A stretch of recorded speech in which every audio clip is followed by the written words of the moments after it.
देखेंगे कि बंदियाल साहब खुद बैठेंगे सुप्रीम जुडिशल काउंसिल में कि नहीं। अगर वो नहीं बैठते तो दो जो सीनियर जजेज़ हैं वो तो उनके नुक्ता नज़र से इत्तफाक नहीं करते, और दो हाई कोर्ट के जजेज़ होते हैं, चीफ जज होते हैं, वो देखें वो क्या नुक्ता नज़र होंगे। तो ये सारा तो उनके खिलाफ जाएगा, तो फिर उनको मुश्किल पेश आएगी, उनको भी और दूसरे जजेस को भी।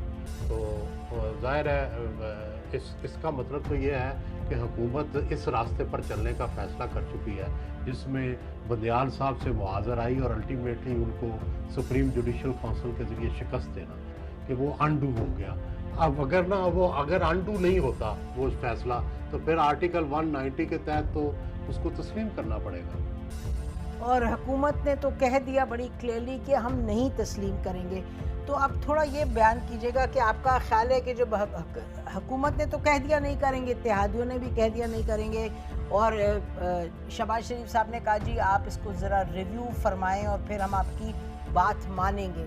तो अगर हुकूमत कह रही है नहीं, पार्लियामान कह रहे हैं नहीं, पार्लियामान में जितने भी 80, 85, 40 जितने भी लोग थे, तो फिर क्या आपका ख्याल है कोई इनको धक्का कौन देगा? फौज कहेगी, इस्टेब्लिशमेंट कहेगी?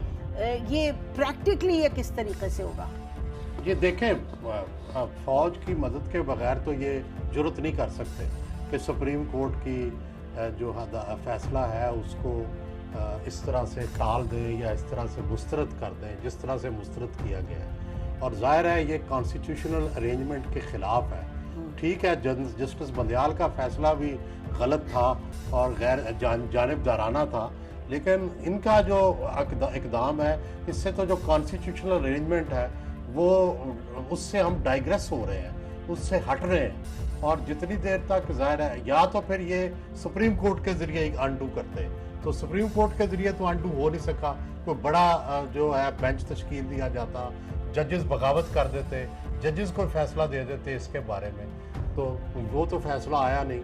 अब सुप्रीम कोर्ट के फैसले को अनडू करने के लिए या तो रिव्यू किया जाए, तो रिव्यू तो वही आएगा, उन्हीं जजेस ने रिव्यू देखना होता है जो फैसला करते हैं, तो वो तो बड़ा वाज़ेह है, उन्होंने तो 5 मिनट लगाने हैं, रिव्यू कर देना। तो अब इसका जो वाहिद तोड़ है वो या था कि आप रेफरेंस करते जजेस के ख़िलाफ़, तो वो रेफरेंस होंगे मेरा ख्याल है, और जजेस के ख़िलाफ़ कार्रवाइयाँ होंगी। तो ये तो अब बंदियाल साहब के ख़िलाफ़ लगता है हुकूमत को हम ठोक के सामने आएगी, तभी जाके इसका जो है प्रैक्टिकली इसका तोड़ हो सकेगा। लेकिन माजी में हम देख चुके हैं सज्जाद अली अपना जो इफ्तिखार चौधरी साहब के ज़माने में वो सुप्रीम जुडिशल काउंसिल में पहले खुद बैठ गए थे, और जो आइन का आर्टिकल है वो बड़ा गैर वाज़ेह है कि उसमें ये नहीं है कि जज बैठ नहीं सकता, तो वो चीफ जस्टिस खुद बैठ जाएंगे, और अगर खुद बैठ गए तो ज़ाहिर है मुश्किल होगा उनके खिलाफ रेफरेंस, और आज तक किसी चीफ जस्टिस को हटाया नहीं जा सका रेफरेंस के ज़रिए, तो इसको इनको भी हटाना इतना आसान नहीं होगा, बड़ा मुश्किल होगा। लेकिन आपने जैसे फरमाया कि आर्मी और नो आर्मी ये इस तरह की मुश्किलात की शुरुआत कर दी हैं और भी कर सकते हैं चीफ जस्टिस ऑफ पाकिस्तान के लिए। तो राजा सिप्तैन एक वकील हैं, वो ले तो गए हैं मामला, रेफरेंस तो उन्होंने दायर कर दिया चीफ जस्टिस साहब के ख़िलाफ़। उन्होंने कहा है जो सुओ मोटो थी वो मुतनाज़ा थी, उन्होंने सुप्रीम कोर्ट को डिवाइड कर दिया है, तो वो जो रास्ता है उस पर तो निकल पड़े हैं ये हुकूमत, जैसे आप अभी फरमा रहे थे।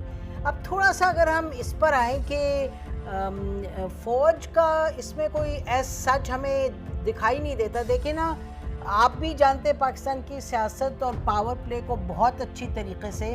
हमारा ख्याल है शायद बात इधर तक जाती ना अगर उनको ये होता कि कहीं से इस्टेब्लिशमेंट मुदाखलत करेगी और फोर्स करेगी कि आप ये रूट लें ये ना लें, तो मेरा ख्याल है उधर से तो ये मुतमईन है हुकूमत।